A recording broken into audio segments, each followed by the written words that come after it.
C'est quel sens d'humanisme? Balandien sur le Kita Congo, tu sais, la ratan au botel arabiso, aussi vraiment tanayo, le col, monsieur Philippe Foumou, le partenaire officiel de le Kita Congo, aura vraiment tant à telle émission du début à la fin, à Soukapé, à commenter juste pour na kosa la biso ba remarque, to kosenga to bakisa quelque chose au mingi mingi tozanga ka vu que toza ba imparfait, de to baraka comme toza yo kokaza la raté et to lingi bino mingi. Étant beau s'abonner, quand on botte la caba vidéo, ça la rabisso vraiment bien. Ça prouve que tous ça la moussala moko est considéré par Batou loko la mon vieux Kani Kani dans le futur député na Kata France. Loko la maman Séverine Foumou na Katia Suisse. Ndebo zoraté en Kolanda biso vraiment. To sengi na ba diaspora nyonso ba combattant ya mokili mobimba, ba congolais en général. Beau s'abonner massivement na chaîne na biso le Kita Congo TV. Vous ne serez jamais déçus. To beta ramasolo ya mokolo na mokolo etinda rabiso to luka to sala raba analyse na différentes personnes pour que to koka bongo kozwa ka ba résultat ya malamu to pe ba proposition oyo ndeko moko alobela rabiso lelo to zawana na ndeko na biso Gédéon Soueli oyo azali président ya l'écrit du peuple to kosola na ye to sala analyse politique et puis to lobela pe oyo est concerné mouvement na yewana soto benga mouvement ou quoi to ebité to za ba détails nyonso pa na yende ko Gédéon mbote mwana mboka mbote na bandeko nyonso o ba prêter biso attention na kolanda biso na mokolo ya lelo sans oublier ma sœur chérie Chibasu beauté numérique o azali na Paris motema ya maître Kim Kabongo. Voilà wana izalaki pe bambote yandeko Gédéon nga pe na lingi bino mingi to bandeli lisusu ko ebisa bino ke tant botala ka ba vidéo na biso bobo ça na raté pour s'abonner te pour ça la commentaire partage pe la vidéo et ça ramalam ndeko Gédéon to le belana l'écrit du peuple les amis.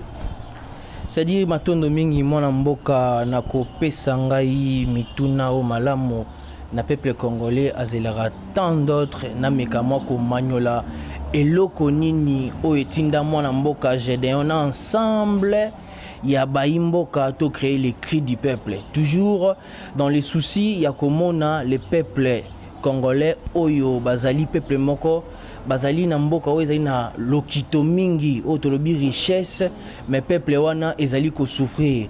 C'est par là nde ensemble avec les amis de toyebaka ko créer les cris du peuple oyo éducation ezalaka détruit oyo lotiriki ya malamu ezalate oyo biso ete toyebi kuluna. Donc c'est dans ces soucis là ndomoni pe ebota les peuples d'abord. C'est pour cela moi coordonnateur il y a les cris du peuple Gédéon Soueli, nous sommes en train de soutenir les bonnes initiatives oyo ezali pour na kosala République démocratique du Congo et kende liboso yangwana madame en un mot les cris du peuple ils ont prôné ba valeur na ba respect na ba discipline. Donc nous sommes derrière les peuples. Rappelez-vous artiste moko ya munene ya République démocratique du Congo Félix Wasekwa embela bino même na nzembo que demande le peuple. C'est ainsi que moi avec le cri du peuple et la base qui sont derrière moi, nous sommes en train de valoriser ce que le peuple demande, ce que le peuple veut. C'est un peu ça. Voilà, tout qui bon cordon, Gédéon Dengue à Manuel vraiment à ce qui concerne appellation à l'écrit du peuple, le bac avoir même nanda pour que nous espèce à la ramalamu, un père doit savoir le besoin de chaque enfant et en faisant son besoin et comme ça que moi naza na boto aussi moi naza à bonne santé et puis ba parents bazala na kimia voilà bit oyo bande kona biso basangana ki na vision ya ndeko na biso le coordonnateur Gédéon ba sala l'écrit du peuple voilà mais to et puis que ça na MLP non MLP on peut que moi idéologie wana obim ça peut créer du peuple pour soutenir yo to ezaki.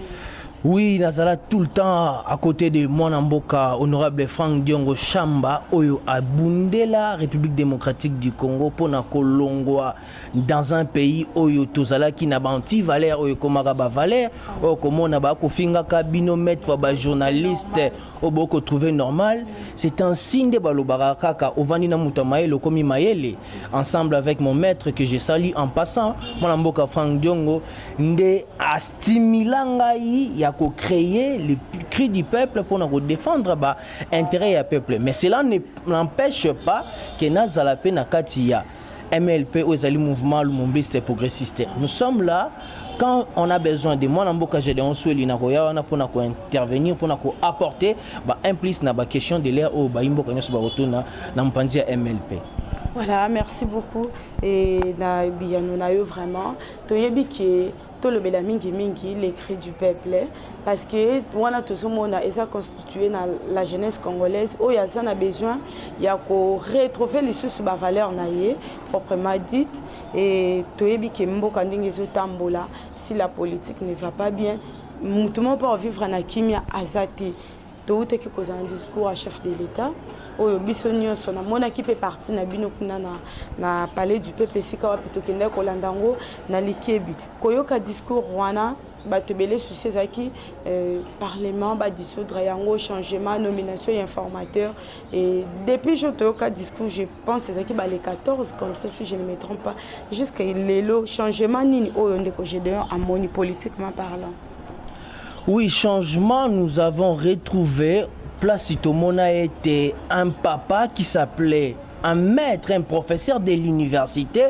Ou à côté les malobi, je vais paralyser les pays. Otomona était à lobby, ce qui va finir au papa na yo, zongi sa maman na yo. Eh ben, lelo oyo bamakamwani zala ressuscité. Lelo oyo ba arrestation arbitraire zala ressuscité. Lelo oyo ba blocage oyo ya procédure administrative que le chef de l'État a nommé quelqu'un au ministre à portefeuille pour en notifier exacté. Mais c'est grâce à cri du peuple, au peuple a gangréné pendant tant d'années que moi je coordonne, je suis le coordonnateur. Nous avons proposé au chef de l'État qu'il n'y a jamais eu le mariage entre un dictateur et un démocrate. C'est contre nature. Je commençais par vous dire que le cri du peuple, c'est un ensemble yaba interuniversitaire où ils ont défendre Bavaler. Et tellement le chef de l'État qui est Félix Tshisekedi Tshilombo, Oyo Azali, qu'on travaille dans la vision les peuples d'abord, il était obligé ya ko magnola mbela au peuple congolais au Sengae. Et mbela le peuple congolais akinini ya ko kabola libala ya FCC nakash. Je bien été na discours à chef de l'État ou à lobby était j'acceptais des humiliations. C'est-à-dire et salamana noté. Le chef de l'État n'a pas voulu se comporter comme un dictateur. Mais je vais dire au peuple congolais, il faudrait qu'il baille banamitou na bango que le chef de l'État Félix Tshisekedi, pour l'intérêt du peuple, il est 7 fois 1000 qu'un dictateur. Raison pour laquelle il a fait ce que le peuple voulait. Que rupture ya libala ezala, que bureau ya Janine Mabunda ekoya, que nouvel gouvernement ebima. Yango bomoni lelo o le pays est dans le calme, l'est de la République est dans le calme, tout est dans le calme. Pendant que bango ba ko luka ba déstabiliser mboka, le peuple au biso to soutenir le peuple d'abord, les cris du peuple, les autres défendre Bavala, le peuple congolais, bah côté les mains pour papa qui Tshisekedi aibisaka biso été prenez-vous en charge. C'est un peu ça en un mot nambela o nyoso discours ya tata ekolo oyo asangisaki amekaki ko réunir o lobaki j'ai consulté toutes les couches ya classe sociale oyo a consulté ki mbela wana peuple congolais yebisaki atosi yango. Voilà. Et tout le Bélanano, ce qui concerne l'appui, parce que la manifestation mingi et où est ça les manques surtout pe nangamba UDPS tout le monde a kabongo ndeko Frank Diongo assistera toujours. C'est pour dire qu'il y a zopé ça m'a beaucoup topé y a zo accompagné vision. Il y a un chef de l'État qui est monsieur Antoine Tshilombo Félix, le garant de la nation oyo aza espoir à sous carte joker. Il y a jeunesse congolaise. Après il y a MLP na vision un chef de l'État ils a mingi na niveau parce que la présence physique cela ne montre pas que Mouto a accompagné Mouto Nandinga solo mais peut-être na ba action ba acte ndé la kisaka et après il y a quoi sa partie na bino eza à niveau et bongi ba imboka ba ete nous l'MLP na processus électoral au ezalaka na 2018 au élection ezalaka to boira okende parce que on savait et le et le peuple avait donné raison au moins Namona Mboka Frank Diongo Chamba lelo oyo Franck Diongo ebongi bayimboka bayeba ako soutenir be tata ekolo Félix Tshisekedi Tshilombo. Nous sommes ni à l'opposition, ni en cache, ni dans la mouka, mais nous sommes en train de soutenir les chefs de l'État. Mais quand nous disons pour nous décortiquer de longue et à large, qu'on soutenir mon tout, nous sommes en train de soutenir dans le côté bon et non le côté négatif. Vous avez vu le côté négatif, il faut qu'on bimise. On peut pas y aller. Au moment où on a été tout en là pour 15 millions et les chefs de l'État avaient dit que non, laissons la justice faire son travail. Et pareil aussi, dans la bonne initiative, nous sommes là pour makambo estalaka ya mabe pona justice oyo loi sakatana ya minaku ezalaka contre les peuples auto marchaka au monara chef de l'État a exécuté kambela ya peuple congolais. Je te rappelle tozana IDPST, tozana kati ya MLCT, tozana la mukate, mais tozo soutenir vision et chef de l'État o ezali malamu feedback ya liboso ezali les peuples d'abord. C'est un peu ça position MLP ndenge ozali komona na kati ya mboka na biso. Voilà, tout le Belapé Bongo et au Italie raconte il y a président de la République Fatou Béton, na ndeko Moïse Katumbi, na ndeko Jean-Pierre Bemba. Et batebele ba mekaka ko développer on ndenge na bango qui est comme na bango c'est ko mélanger ba bilo comment peut-être et quoi apporter les mboka na biso et le côté. Yo attend qu'analyste aux appels pas grand golo parce que avec Franck Diongo ndeko na biso o batebele ba ebi ke batela kaipe tema ko comprendre s'il y a quelque chose qui ne va pas trio wana comment on a bien que basangana qui jour mon côté mais ils ont été réussis par le chef de l'État Jean-Pierre Bemba Ndeko Moïse Katumbi. Mwana mboka Franck Diongo Chamba alobaka yango ete ennemi commun ya République démocratique du Congo ezali mwana mboka Joseph Kabila Kabnambe. Oyo biso nyonso nous devons se mobiliser pour mettre trailler contre Mir. Parce que c'est lui le malheur du Congo. C'est lui l'État Moïni, l'État Mobomi. Et c'est ainsi que Franck Diongo Chamba a réuni toute la classe politique qui a nous devons soutenir Félix Tshisekedi qui est le président, qui est le fils du terroir, qui est notre frère congolais. Oyo a trahir Mbokate. Il a consulté mon Mboka Moïse Katumbi, il a consulté mon Mboka Jean-Pierre Bemba, voire même Martin Fayoul. Ils ont été consultés par honorable Franck Diongo. Honorable Franck Diongo a fait cette démarche avant.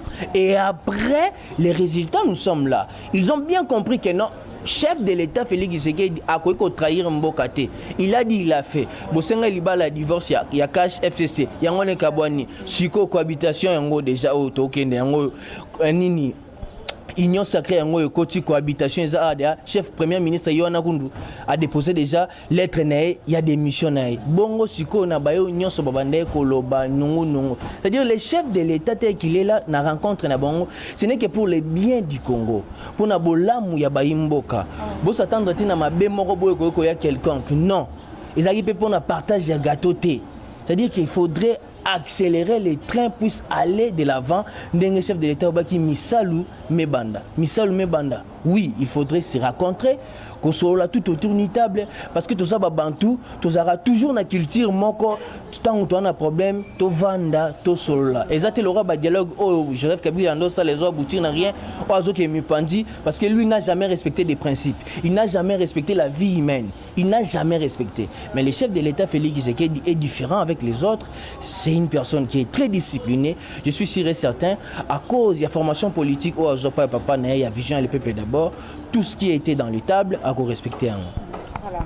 Et tu as dit que tango ba pétition ezo salema quelque part ezo sala pasi mais bato ebele baza bongo ko sepela depuis assemblée est dirigée par présidence d'âge tokolo bani babenga ngoni bureau intérimaire bureau d'âge et tout ce monde a bongo remise et reprise ezo salema te na likanisi na yo ko ozala pona nini bureau d'âge de paix vanda remise et repose ça mateti siko Et oui, yo yebuti komona ete bureau d'âge azaki na azana capacité te ya kosala remise et reprise parce que yé akoki kotika la wana définitivement te. Il a fallu que élection ezala organisée le plus vite possible et après ils vont faire une remise et reprise entre le bureau sortant na bureau entrant. Mais il se peut que basilisaki bakendaki déjà na vacances parlementaires. Ce n'est que la Cour constitutionnelle qui est l'organe compétent oyo a jaugé ko prolonger encore mandat ou bien mission il y a bureau d'âge basala ba faire continuité il y a ba faire courante. Bon, il faudrait mettre en tête que tangu bako ça la continuité à ba faire courante ndeko pesa bango ndingisa ba ya ko ça la élection ba yi député nyonso ba voter bongo ba bimisa bureau définitive et c'est par là vous allez voir que na bureau définitive ndé ba ko ça la remise et reprise na ancien bureau ezaki contre le peuple ezaki contre ba député national ezaki contre le peuple, j'insiste, c'est ainsi que nous, les cris du peuple, nous avons lutté, nous avons appuyé tous les députés qui ont assisté, qui ont appuyé que Madame Janine Mabunda na bureau na Sobazala à l'écart. Yango mona qui était ba député au Bazala Madame Janine Batounier depuis Basala 2 ans, ba voter kaka des lois. Où ils allaient contre, bah besoin contre envie à peuple congolais, et on va à l'écart. C'est un peu ça. Base à la patience, les 5 sessions ils allaient déjà convoquées, ils allaient kozonga au bureau et qu'on respectait processus n'enge ezalaka, au tozali l'état des droits les chefs de l'État Félix Tshisekedi Tshilombo, au azali ko prôner et qu'on allait toujours respecter bon remise et reprise et ko salam. Voilà, toyebi que na politique, il n'y a pas d'amis éternels ni ennemi éternel, ba intérêt ndeka mutu sangisaka. Et ça vraiment malamu eloko yo union sacrée o les espoirs ya suka ya bana mboka nyonso ndenge kaka tozolo ba l'écrit du peuple. Et union sacrée ça eloko suka oyo population congolaise azozela pour que et apporter eloko malamu. Et ça bien kozwa po toyebi ke bato mosusu bazolongwa bongo na ngambo FCC bazo ko s'adhérer na vision chef de l'État pour bazana na kati union sacrée, c'est tout à fait normal ba yamba bango po toyebi ke bakoki ko changer to eza malamu tende bazo yamba bango. Oui, matondo mingi mwana mboka na motuna oyo tuni ya makasi kobengana mutu ezali mabe biso nyonso toza ba congolais, nous devons mettre en tête que toujours travailler pour l'intérêt de la République, pour l'intérêt du peuple. Et l'union sacrée a été créée pour n'habiter il y a évolution il y a République démocratique du Congo pour un pays où est liboso. Mais quand vous quittez un coin là qu'on appelait FCC de Joseph Kabila Kanambe, les camps des démons pardon, oyo babomamboka oyo baye ko se rejoindre na camp de la patrie, les gens qui veulent le changement du pays. C'est-à-dire que vous allez pas faire les mêmes erreurs oyo bosala kuna. Mamboka bona yebiso ete Joseph Kabila na bombange na discours na o a rappelé peuple congolais nyonso na vraiment aloba na biso ete si j'ai 5 personnes je vais faire avancer ces pays.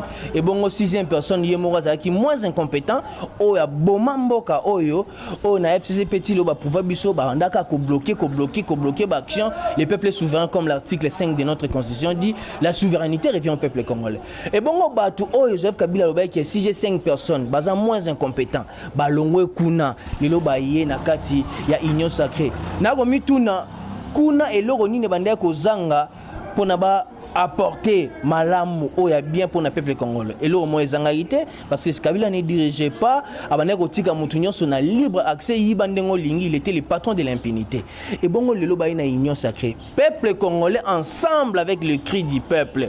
Ba ko tolérer jamais ces gens-là des voleurs, des vaudous o ba yiba misolamboka, o bazalaka contre peuple, o bazaki l'état moyini ba mekalisusu ko yiba. Nous allons regarder tout le monde au yaye na union sacrée lisu likola lisu kaboy kaka boye moyibite niko sekate kaka boye Donc bango tout wana ba wana union sacrée bazan ba casier judiciaire pourri o ba ko sa ba ministre té. Donc je vais demander au chef de l'État o ayoka ka base na ye que tous ces gens là servir le Congo ezaka tous la première ministre, servir le Congo ezaka te cause à la ministre. Vous pouvez aussi être là mais vous donnez seulement les idées. Mon mboka honorable Franck Diongo Chamba azala député té, azapé député té, mais il travaille pour l'intérêt de la République. Il défend le peuple congolais. C'est ainsi na bandeko nyonso ba longwe na ngambu ya FCC bazala un peu na altruisme politique, cette volonté là que nous avons pour servir le peuple congolais. Voilà, ndenge kaka ndeko na biso uti koloba et pour na ko diriger, il ne faut pas aux alara figurant que ba mona ko kendaka obimaka okoki pe ko travailler aux pe sa stratégie na C et cause la malon nous parlons de la sécurité congolaise. Ndeko zarana kini ndeko. Avant, on disait que le maître de l'insécurité, c'est M. Kabila Kabang. Aujourd'hui, il n'est pas là, mais l'insécurité, ils ont continué. Vous pensez que ça pour système échangé, tout travailler, on a incompétent ou encore cause à raison, M. Non, na kolobate ke bandeko nango bazo travailler bazaba incompétent, je vais pas dire cela parce que je sais en politique nous avons ce qu'on appelle stratégie contre stratégie. Quand le chef de l'État veut instaurer sécurité à la bien peuple congolais avant d'abien en Bokanay, d'autres personnes ne seraient pas contents, bon c'est pelaté. Et ces gens-là, auto kabwani le lona bango auto ba ke libala ba pédé ya homosexuel, ne to ba ko simbate ça contre nati. Ba ko lingate poto mona était un vrai papa, un monsieur qu'on appelle Chadari, Abimana Tongo, Abiso, Bafingyo, Maman, Mamana. Et vous pensez que ces messieurs-là, à les canapés, à ça, moya bien pour Namboka. Nous avons vu, Bapesa, Babouromestre, Bamachette, Bapesa, Bamachette, Naba marche, Naba parlement, Bamachette, pour déstabiliser, pour salir la personnalité du chef de l'État. Nous sommes un peuple congolais, Yebi, Peto, Simba, Bana, Maboko, donc, on veut dire par là que le peuple congolais a éveillé, a ébi le pouvoir de 18 ans, au Bakosabso pendant tant des années, l'Ipazala au matin, un jour l'un des 4 matins, tout le monde a Janine Mabundu, na Mkokola Lipanakati Assemblée nationale. Eza Bouzoba, Eza contre les games, l'insécurité ne va pas continuer à régner dans la République démocratique du Congo. Je sais que la police nationale congolaise, Oyo, a une expérience sur tout, Oyo, doté bon matériel, tout, Baosa Missa, na bon le Lenge, Oyo Sengeli, Basi Samakamboanyos. Voilà, les cris du peuple azo bongisa nini parce que tant ozo lobela les cris du peuple tout mon nyonso encadrement de jeunes, morale à malamu, changement de mentalité maintenant en tant que coordonnateur il y a mouvement les cris du peuple ozo bongisa nini na avenir ya jeunesse congolaise. Je vais vous faire un rappel au Mobutu Sese Kolobaka que jeunesse et alliés à venir y a lobby. C'est ainsi que nous aussi, les cris du peuple, ensemble avec des amis, nous sommes en train de soutenir la jeunesse. Nous sommes en train de conscientiser la jeunesse. Oyobajen, il y a époque, il y a 18 ans, disait que non batekata kongangoto kabolata.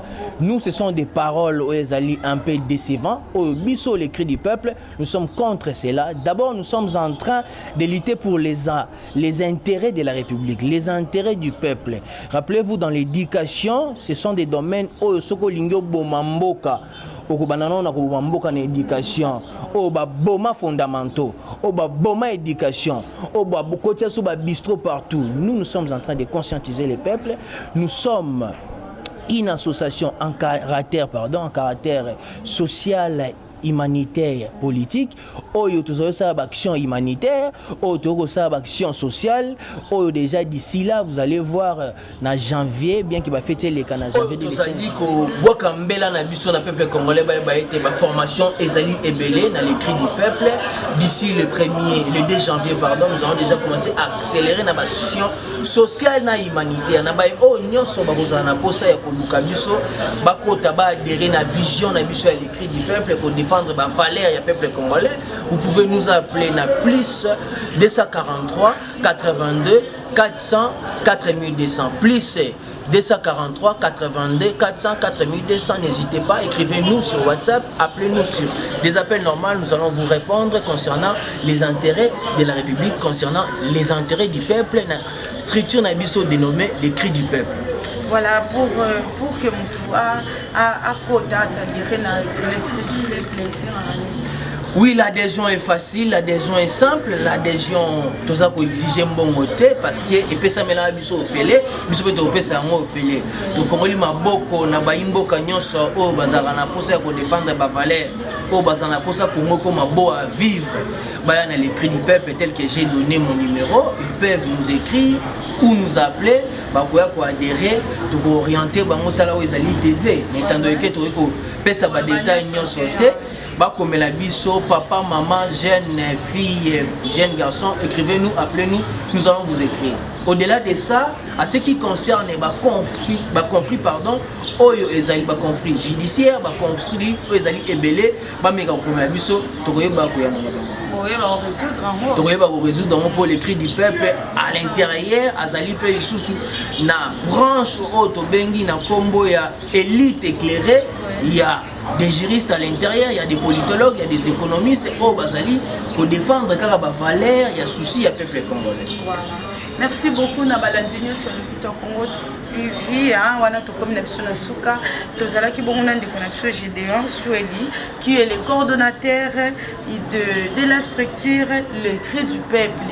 Vraiment te solo naie boyo qui le lengeni oyo a manuali vraiment te le beli politique et en boka na biso te le beli pe bongo oyo ezali structure na bango le cri du peuple voilà to lancer mbela na ba nyos baza de loin ou de près au bassin a besoin de soutenir vision il y a chef de l'État et en adhérant à cri du peuple les cris du peuple oyo yamba motonioso vraiment ba porte ça grandement ouverte bobenga na numéro oyo de connexion Gédéon le coordonnateur APC et comme la pays et ceux qui s'appellent dans les canisina ya malamu vraiment et ba idée na bino eza la bienvenue to koyambango très très bien et puis to kosalela ya monde ko liloba ya suka pour tout comme on liloba ya suka te mais liloba ya émission à suka liloba ya émission ya suka mususu ezala mwana mboka na boiliwa on a une obligation de défendre le peuple congolais la pesi bande konyoso mbote je rappelle encore moto oyo akosimba mwana mboka Gédéon Soueli